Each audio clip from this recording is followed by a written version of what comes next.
Ok, perdón. En la cual se observa acercando una aguja a un alambre conductor, la cual esta se va a desviar cuando pasa cerca de la corriente del alambre.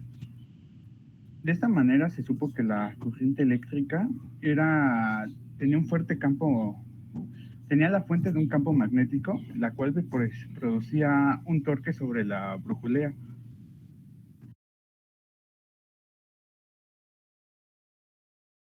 a lo cual inmediatamente Oester descubriese la corriente eléctrica, la cual sería la fuente de los campos magnéticos.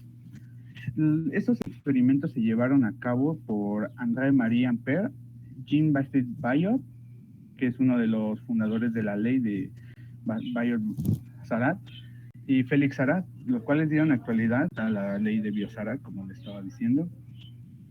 Siguiente, por favor.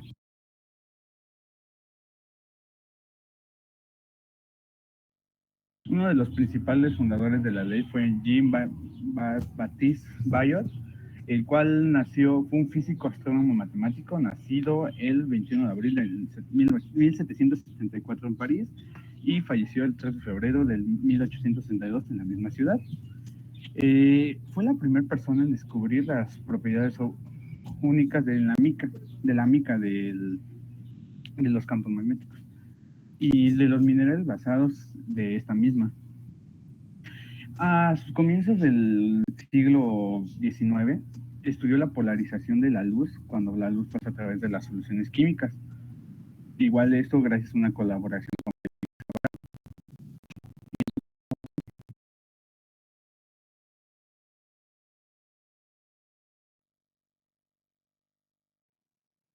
Félix Savarat. Fue un físico, un médico y profesor francés, nacido el 30 de junio de 1791 en Marsella y fallecido el 16 de marzo de 1841 en París.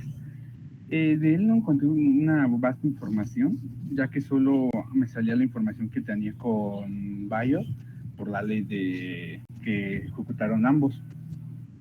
Y a lo que sale de 1820, el físico y con Biot descubrieron la intensidad del campo magnético, la cual fue creada por la corriente que se fluye en esto.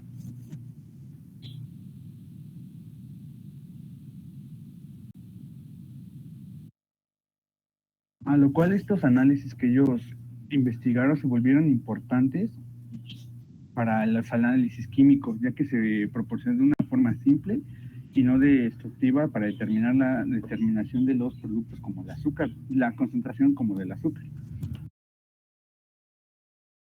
Bueno, eso es todo de mi parte.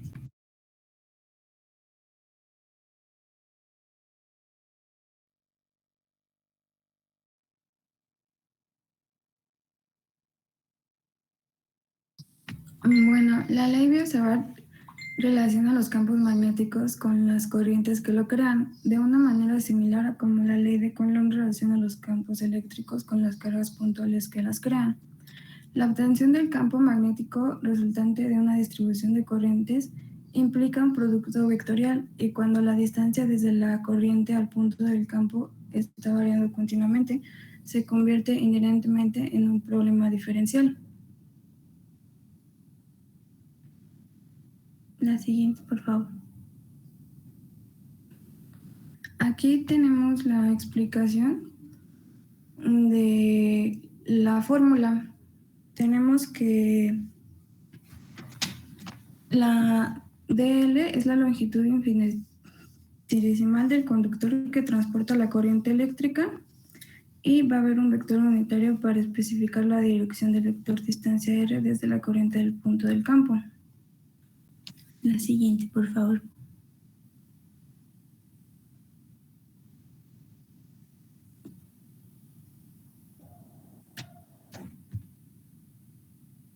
¿No puedes poner la anterior? Ok. También vamos a tener el parámetro μ, que nos sirve para medir la permeabilidad magnética del medio en el que estamos estudiando, es decir, la facilidad con la que el medio permite que se propague el campo magnético.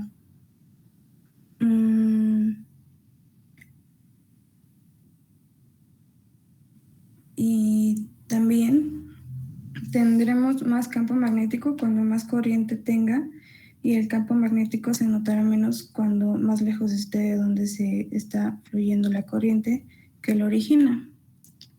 Y eso fue lo que hicieron ellos, describieron matemáticamente la intensidad del campo magnético que puede generar en cualquier punto una corriente eléctrica. Siguiente.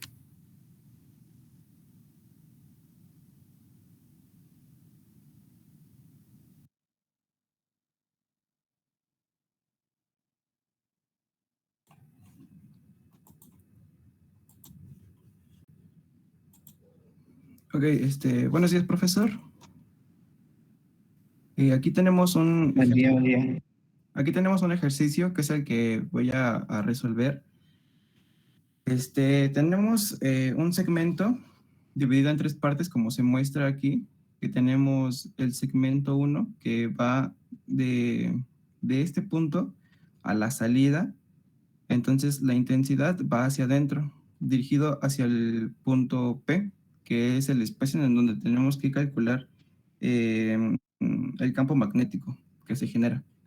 El segundo segmento que va de la terminación del primer punto al inicio del tercer punto. Es este pedazo o semicírculo. Después, el tercer punto viene del final del segundo hacia afuera. Pero en este caso la intensidad ahora va dirigida al punto contrario del punto P, por así decirlo, que es donde queremos calcular el campo magnético. Aquí hice los cálculos rápidos, ahorita lo explico más a fondo, pero básicamente tenemos, basados en la fórmula, tenemos que dejar separada la parte de el campo magnético es igual a μ0 por I sobre 4pi. Por ejemplo, en el primer caso, calcularemos paso por paso, segmento por segmento, por así decirlo. Entonces, en el primer segmento se sabe que la intensidad va hacia adentro, pero como nos dice la fórmula, tenemos que calcular o encontrar el diferencial de segmento, que es ds, el vector ds, por r, que r es también es un vector, pero es un vector unitario, entonces su valor siempre va a ser 1. Permítame compartirle la misma imagen en Paint para poder hacerlo. Entonces tenemos esta parte.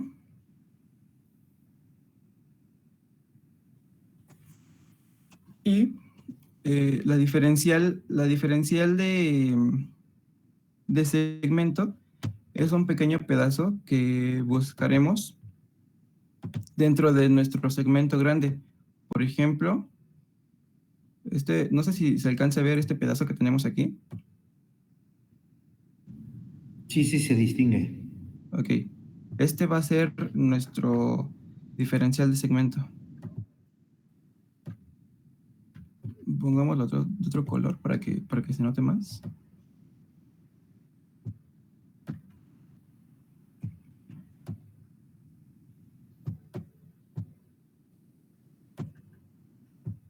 Ok. Entonces, aquí va a estar ese pedazo. Lo voy a poner igual de otro color para que se note más.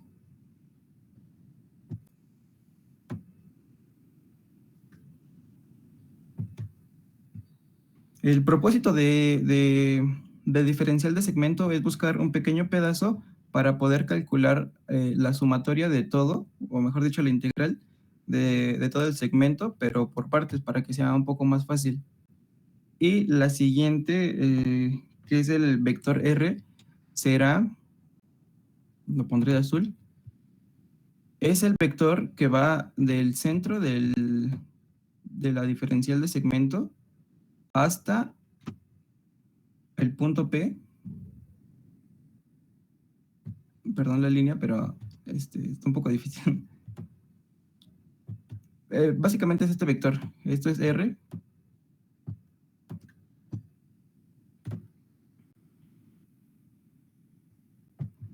sabiendo que la dirección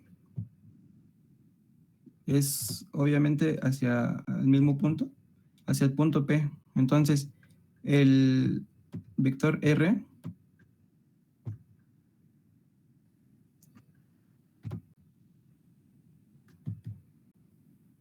va a la misma dirección que la diferencial del segmento. Algo importante que tenemos que saber es que la diferencial de segmento, el punto rojo, sí, la dirección del punto rojo tiene que ir igual a la intensidad. Entonces, así de fácil sabemos cuál es la diferencial. Ok. Sabiendo eso, vamos a escribir la fórmula. Permítame tantito, se me tardó.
Ok, perdón la tardanza. Básicamente esta es la fórmula donde el campo magnético es igual a mu 0 por la intensidad sobre 4pi por la diferencial de la diferencial de segmento por R, que es nuestro vector unitario, sobre R cuadrada. Esto nosotros ya lo sabemos hacer, o mejor dicho, ya lo aprendimos a hacer, que es el producto cruz de la diferencial de S por R. Entonces, para nuestro segmento 1, se sabe que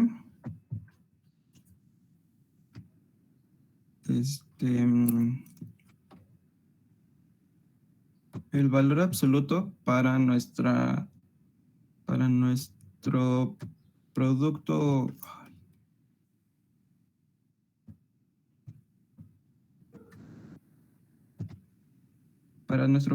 cruz de la diferencial de S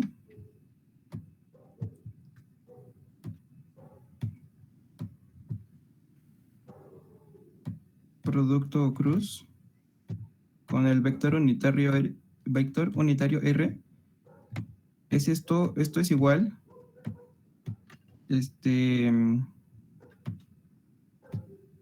solamente al valor absoluto de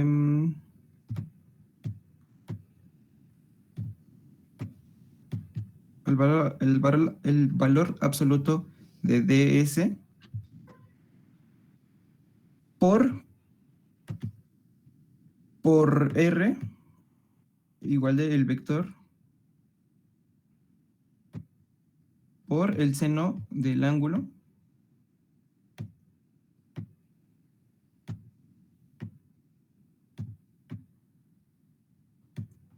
del ángulo que se crean entre nuestra diferencial, en esta parte, donde está nuestra diferencial. Como claramente se ve que no existe, mejor dicho, que el ángulo es 0 por la dirección que tienen los dos, entonces ese sería seno de 0. Por lo mismo que le comento, que no tiene, que el valor del ángulo es de 0. Entonces, sabiendo que, mm, que seno del ángulo es igual a 0, entonces el producto cruz por la multiplicación, o 0 por la multiplicación de nuestra diferencial de segmento por 1 es igual a 0. Entonces, sabiendo que la integral de la diferencial es 0, se multiplicaría por mu de intensidad sobre 4pi, que entonces también sería 0. Entonces,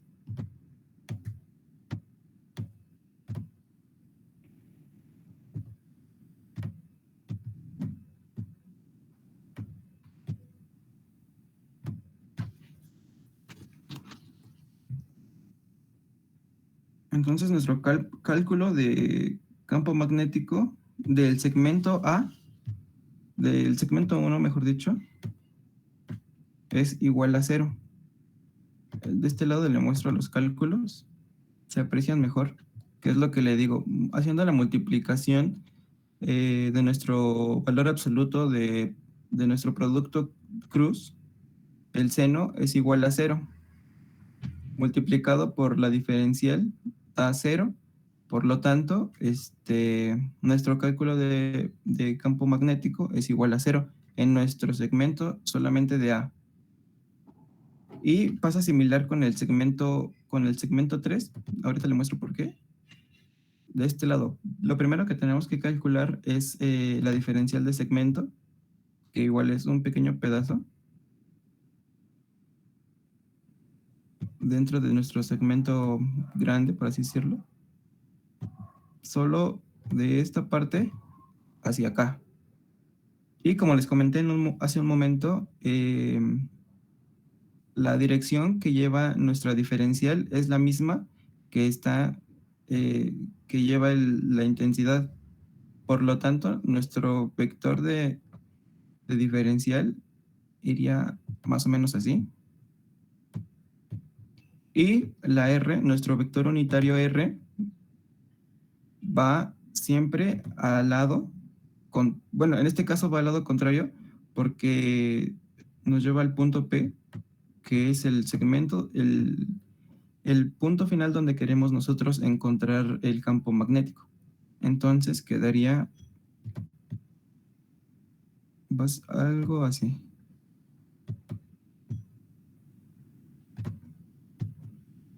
Y como nos podemos dar cuenta en esta parte, nuestro vector unitario y nuestro diferencial da 180.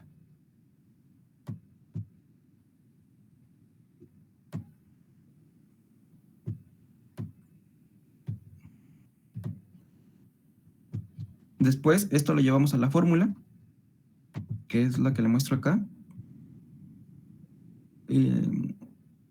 Y hacemos exactamente lo mismo. Nos vamos primero a enfocar en el producto cruz, a nuestro valor absoluto del punto cruz de la intensidad, de la diferencial, perdón, de segmento por nuestro vector unitario. Entonces se pone la diferencial de segmento por 1, que sería nuestro vector, por el seno de 180. Sabiendo que el seno de 180 da igual a 0, entonces nuestra diferencial, nuestro producto cruz, esto es igual a 0. Por lo tanto, el campo magnético encontrado en el punto 3, en B3, es igual a 0. Entonces, 1 y 2 nos dio 0. Y finalmente nos iremos al segmento 2, que es el que nos interesa. Es este pedazo. Y para hacer más rápido el cálculo, debemos hacer la separación tanto de de la magnitud de campo como de la dirección del campo magnético. Y se utilizará la regla de la mano derecha, que se conoce como se recordará, la dirección se determina por el pulgar. Entonces, si vemos la flecha morada de este lado, la flecha morada lleva esta dirección,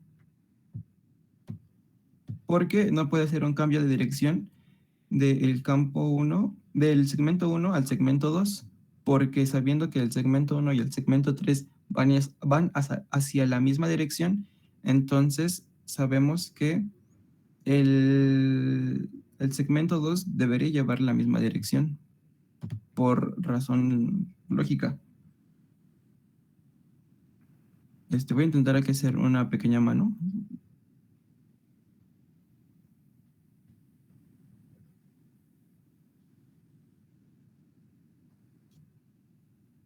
Bueno, no salió, pero algo así, espero que se entienda. Entonces, como les digo, el pulgar tiene que ir hacia abajo con respecto de la intensidad. Entonces, el pulgar va hacia abajo y los otros 4 dedos apuntan hacia adentro, hacia estos 4 dedos. Estos, bueno, estos 4 dedos apuntan hacia el punto P, que eso va más adelante. Les explicaré a qué se debe o cómo ocupar este,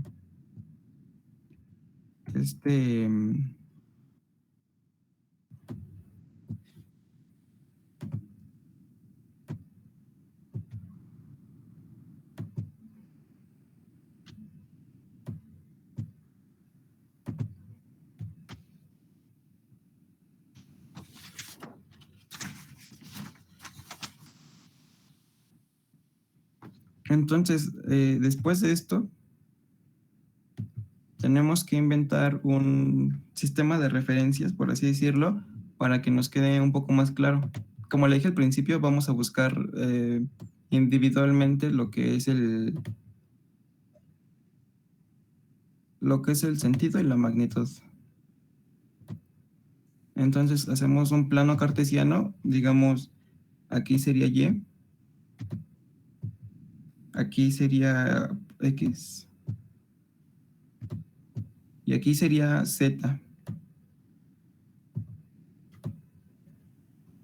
Z representará a nuestro punto P.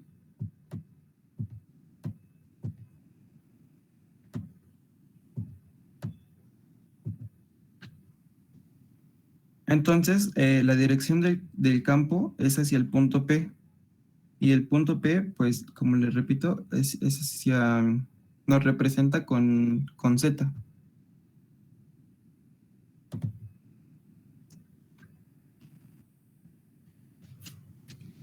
Y esto es lo que representa, es lo que se representa con el campo, perdón, con el vector unitario. Lo representaremos con el vector unitario K, porque utilizando la regla de la mano derecha, vimos que el pulgar iba hacia abajo. Entonces esto sería K.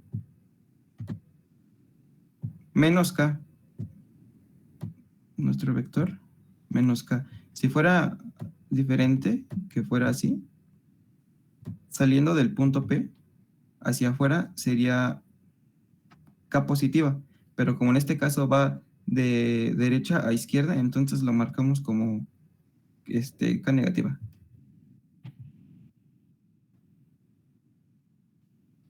Ahora se va a calcular la magnitud. Perdón, ¿llevan alguna duda hasta aquí? ¿Tendrán alguna duda hasta aquí? Antes de empezar, porque vamos a empezar con la parte de la integral, que tampoco es tan difícil, pero por si quedó alguna duda aquí, antes aclararla antes de borrar.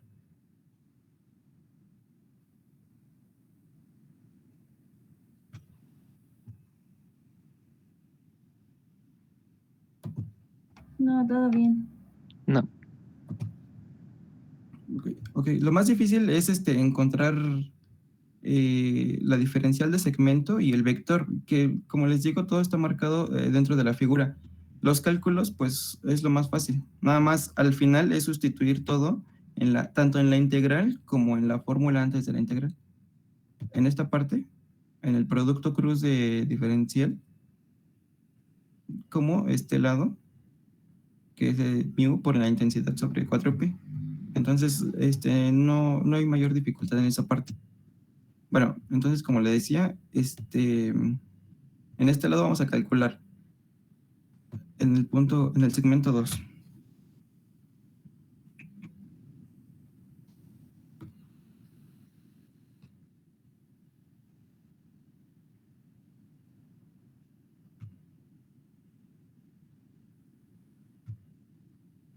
Como justamente ahora acabamos de calcular el vector, entonces ya no nos interesa tal como tal, solo ponemos la definición del producto cruz, es decir, voy a poner de este color.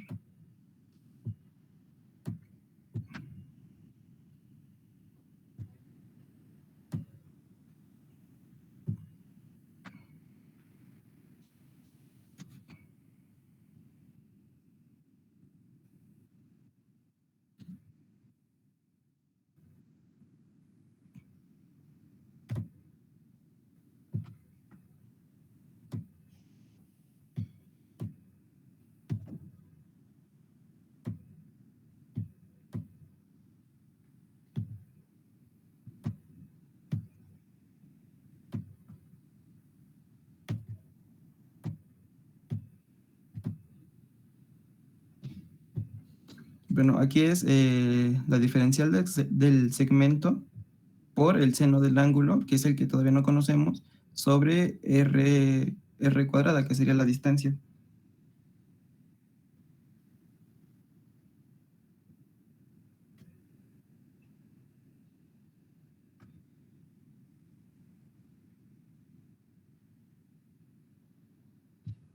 Entonces haremos los mismos pasos anteriores, donde buscamos un pedazo en el segmento, dentro del segmento, que será este. Y nuestro vector de identificación hacia el punto P, que iría hacia acá. Azul.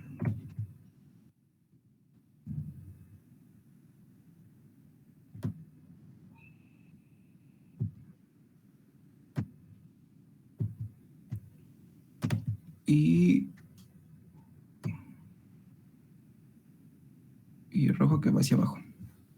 Entonces, aquí nos podemos dar cuenta, digamos que si tomamos el punto R y lo subimos a la parte superior, a la parte más alta de nuestro segmento 2, o a la parte más baja igual de nuestro segmento 2, apuntándolo hacia el punto P,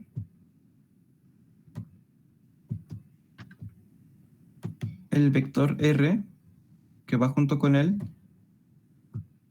también cambia un poco la dirección, pero digámoslo así, pero van a la par. Entonces, el segmento, en este caso rojo con el azul, siempre va a ser de 90 grados, en este caso. Porque nuestro vector diferencial de segmento va hacia abajo.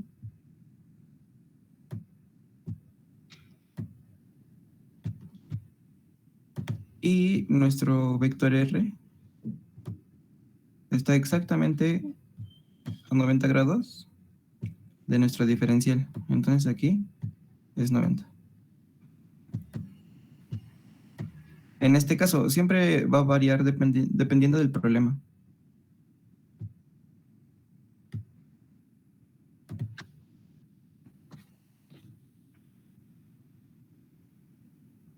Entonces, diríamos que esta es la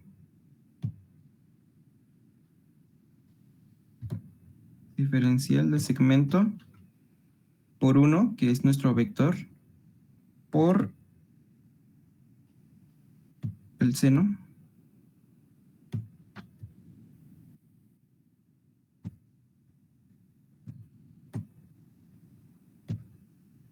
por el seno de 90, que todo esto dividido entre R,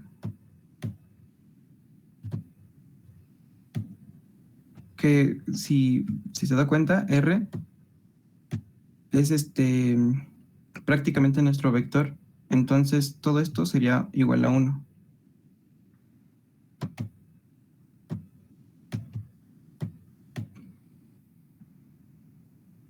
Entonces al final quedaría como la integral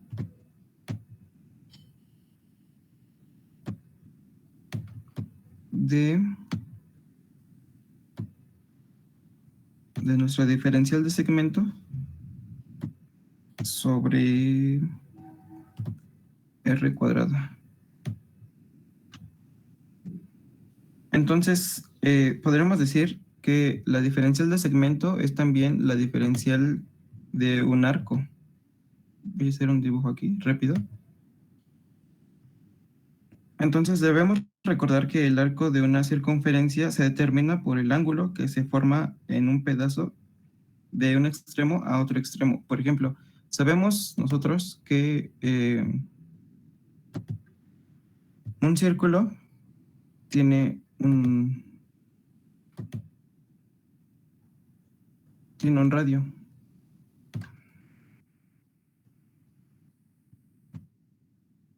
Déjenme lo dibujo rápido.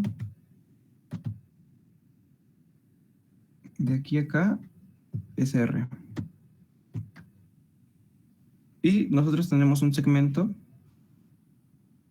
en radianes. Cuando ocupamos radianes y hacemos esto,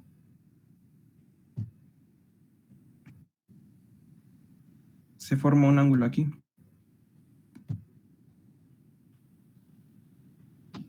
Entonces, este es un segmento, todo lo que está lo que pondré de amarillo,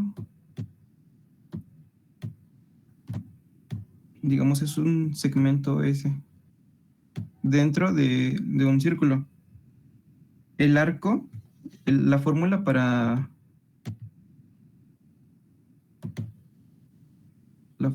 calcular un arco, que le digo es este pedazo, lo morado,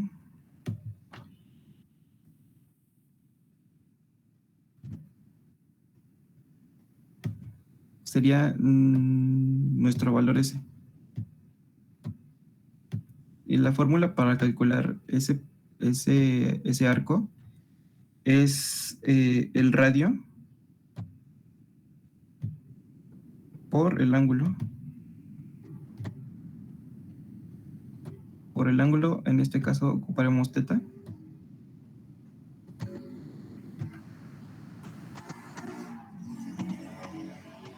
Y como se tiene de este lado la diferencial de segmento, se puede reemplazar con nuestro arco, porque en la figura que tenemos aquí arriba, exactamente el segmento 2 es un arco. Entonces, esta fórmula nos ayudará.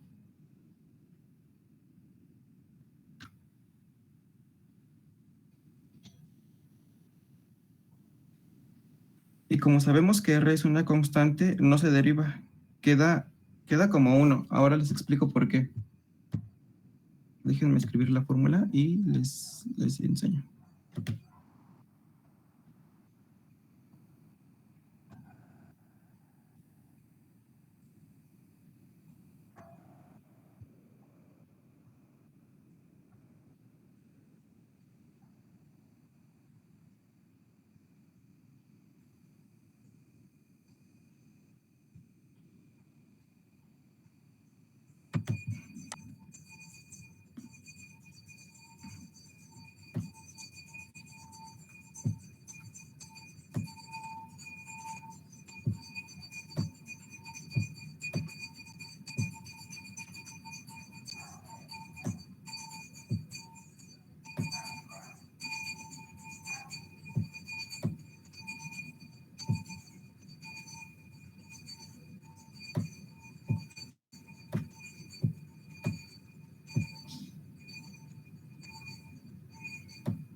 En esta parte es lo que le decía, se pone la fórmula del cálculo de un arco. Entonces sería, le pondré de otro color. Queda como R por la R de la fórmula. Perdón, voy a subir aquí. De nuestro vector.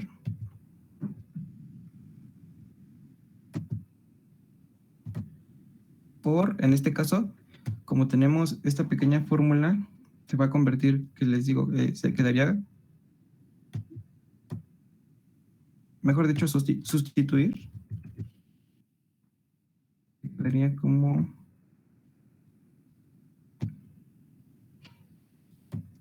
la diferencial de S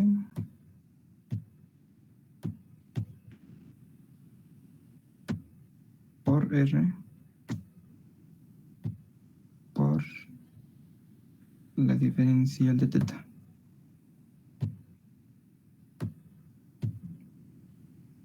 Justo esto es lo que vamos a escribir de este lado.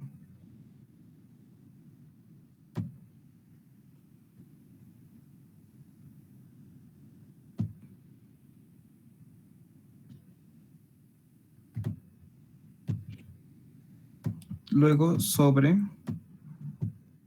R cuadrada. Pero aquí vemos que tenemos esta R, entonces cancelamos y le quitamos el cuadrado a la parte de abajo. Entonces solamente quedaría como R en esta parte.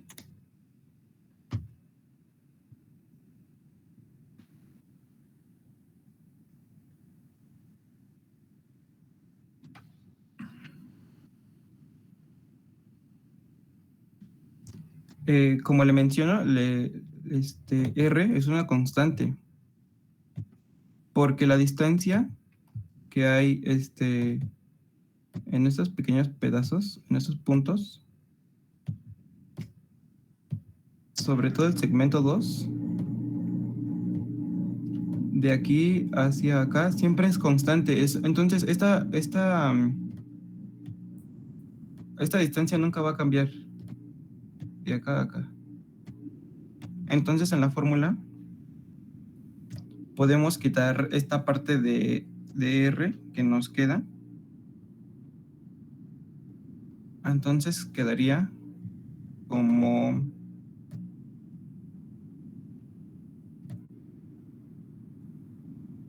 mu por la intensidad sobre 4pi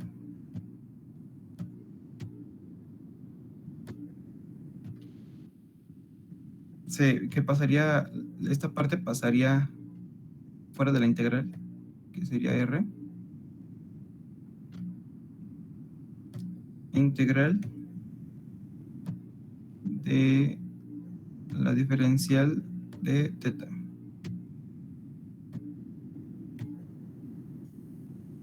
Entonces, ya casi terminamos, porque no tenemos valores para sustituir en mu, en intensidad y en R.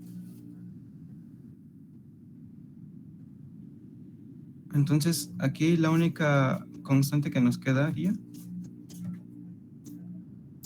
es cuáles son los límites inicial y final de nuestra integral.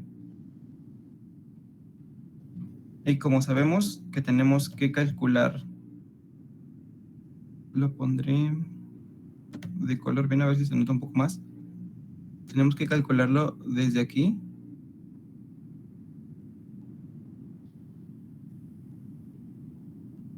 en toda esta parte.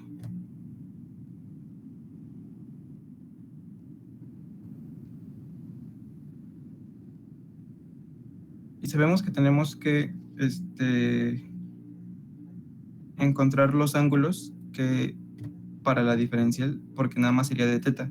Entonces nos vamos a basar en los ángulos. Tenemos que encontrar los ángulos del punto cero, digámoslo así.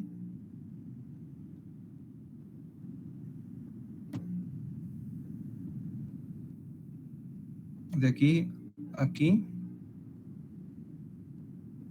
Por ejemplo, de aquí a acá.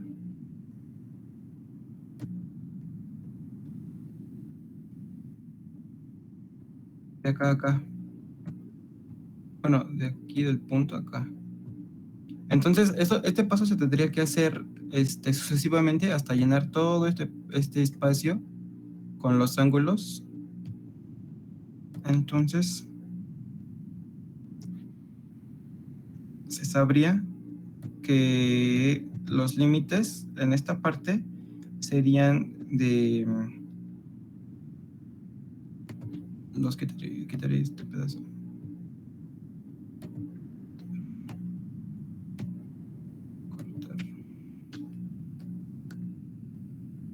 Como tenemos limitado el espacio del segmento 2, entonces de este lado quedará 0 como nuestro límite inferior y teta, que es a lo más que podemos llegar, como en nuestro límite superior. Por tanto, nuestro resultado sería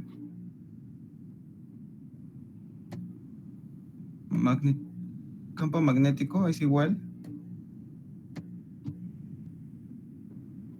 a mu 0 o mu inicial por la intensidad por 4pi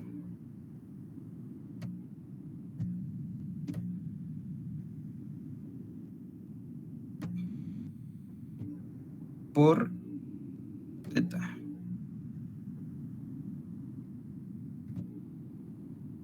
Y como al principio les comenté, teníamos que calcular la dirección aparte. Entonces, esa es nuestra dirección.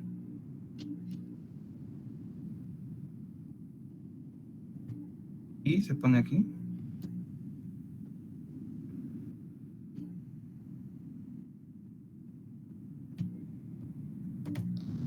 Esto sería nuestro resultado final.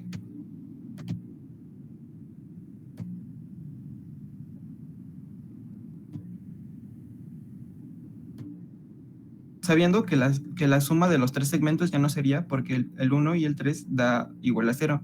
Entonces, este sería nuestro resultado final.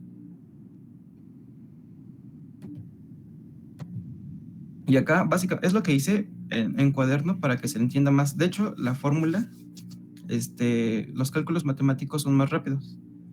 Es lo que les digo. Tenemos la fórmula. Después de la fórmula cambiamos el ángulo que nos dieron nuestra dirección de segmento por el seno de nuestro ángulo, que nos dio 90. Entonces, nuestro ángulo es 1. Entonces, nada más se cambiaría y ya no se pondría el seno. Nada más es la integral de diferencial de segmento, R. Después les expliqué la parte del segmento de arco, donde sustituimos la fórmula, nos queda como R diferencial de teta sobre R2. Después hacemos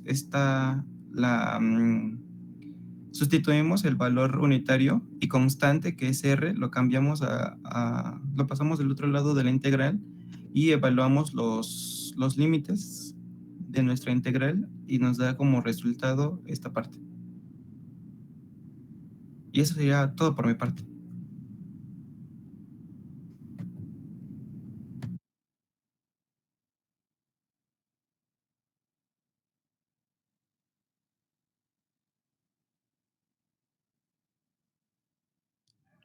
Bueno, ese es el problema a resolver, pero mientras ustedes copian el problema, pues yo les voy a estar dando un resumen. La ley de Biot-Savart pues nos indica el campo magnético creado por una corriente eléctrica estacionaria, donde las corrientes eléctricas estacionarias pues son las que se producen en un conductor en la cual la intensidad de carga de cada punto de conductor es variable. Existen dos tipos de corrientes eléctricas, las que son producidas por el movimiento de las cargas libres y son las corrientes de convención y las corrientes de conducción. Eh, Esta ley, pues, es una de las más fundamentales de la magnetostática, y bueno, que es magnetostática, pues es el estudio de todos los fenómenos físicos en los que intervienen campos magnéticos constantes. Eh, Esta ley pues tiene varias utilidades, dos de las principales pues ya la comenté, que esta ley nos puede utilizar para calcular reacciones magnéticas, incluso a nivel molecular y a nivel atómico. La siguiente utilidad pues se puede utilizar en la teoría de la aerodinámica para determinar la velocidad estimulada con líneas de vórtice. Y bueno, eso es todo por esto es todo de nuestra exposición.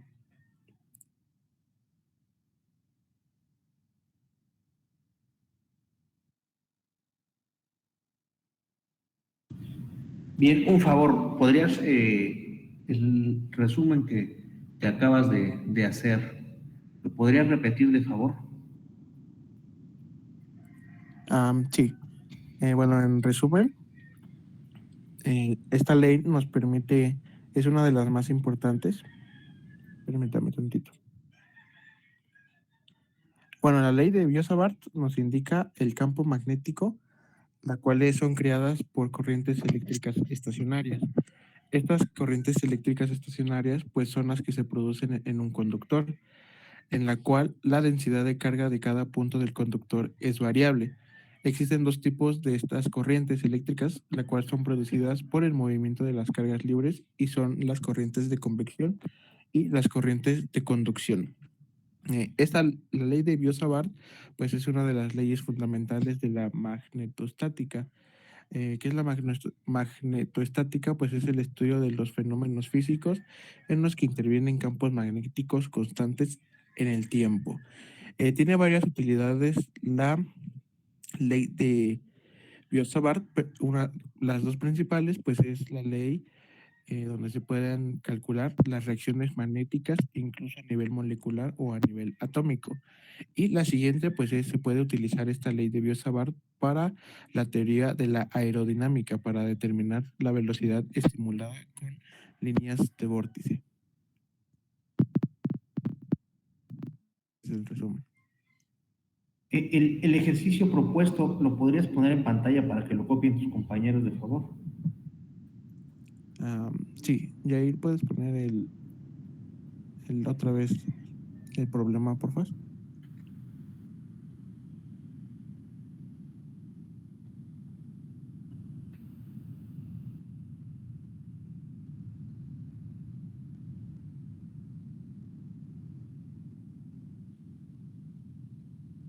Yair. Gracias.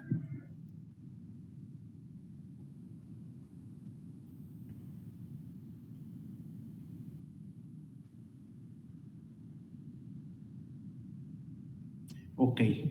Bien, ahí nada más agregaría yo en la fórmula en la cual nos basamos para resolver ejercicios de este tipo de la ley de Biot-Savart. Tenemos que la B va a ser igual a μ0 por N por I sobre 2R, donde B es la intensidad del campo magnético, μ0 es la permeabilidad del vacío, N es el número de espiras, I es la intensidad de corriente y R es el radio. Como sus compañeros ya nos hicieron favor, pues esta ley es la que se encarga de hacer el análisis y nos indica, el análisis del campo magnético por el cual circula una corriente y nos dice que la corriente es proporcional a la intensidad de la misma, a la permeabilidad del medio e inversamente proporcional a la distancia del cuadrado de dicho conductor. Suena un poquito complicado estas definiciones de repente, pero bueno, nos apoyamos en la fórmula principalmente para resolver este tipo de ejercicios. Sus compañeros también nos explicaron por ahí la regla de la mano izquierda, en la cual pues podemos definir el sentido de la corriente, ¿no? Prácticamente nosotros pues hemos visto ejercicios de cómo definir el sentido de la corriente, también podemos apoyarnos con esta, la regla de la mano izquierda. Bien, un favor, solamente necesito que me envíen su presentación para publicarla en el Classroom y que todos la tengamos. Por el día de hoy, pues sería todo. Continuaríamos la siguiente sesión con el siguiente equipo. Vamos por ahí revisando algunos ejercicios. Cuando vayan teniendo alguna duda, lo volvemos a checar sin ningún problema, ¿no? El día de hoy, como les comento, sería todo. Estaríamos pues viéndonos la siguiente sesión con los siguientes compañeros que les toca el siguiente tema. Muchas gracias y que tengan un excelente día. Sí, te escucho, Daniel. ¿La publico como un documento o se la mando directo a usted? Públicala, por favor. Públicala como un documento. Ok, gracias. Gracias a ti, Daniel.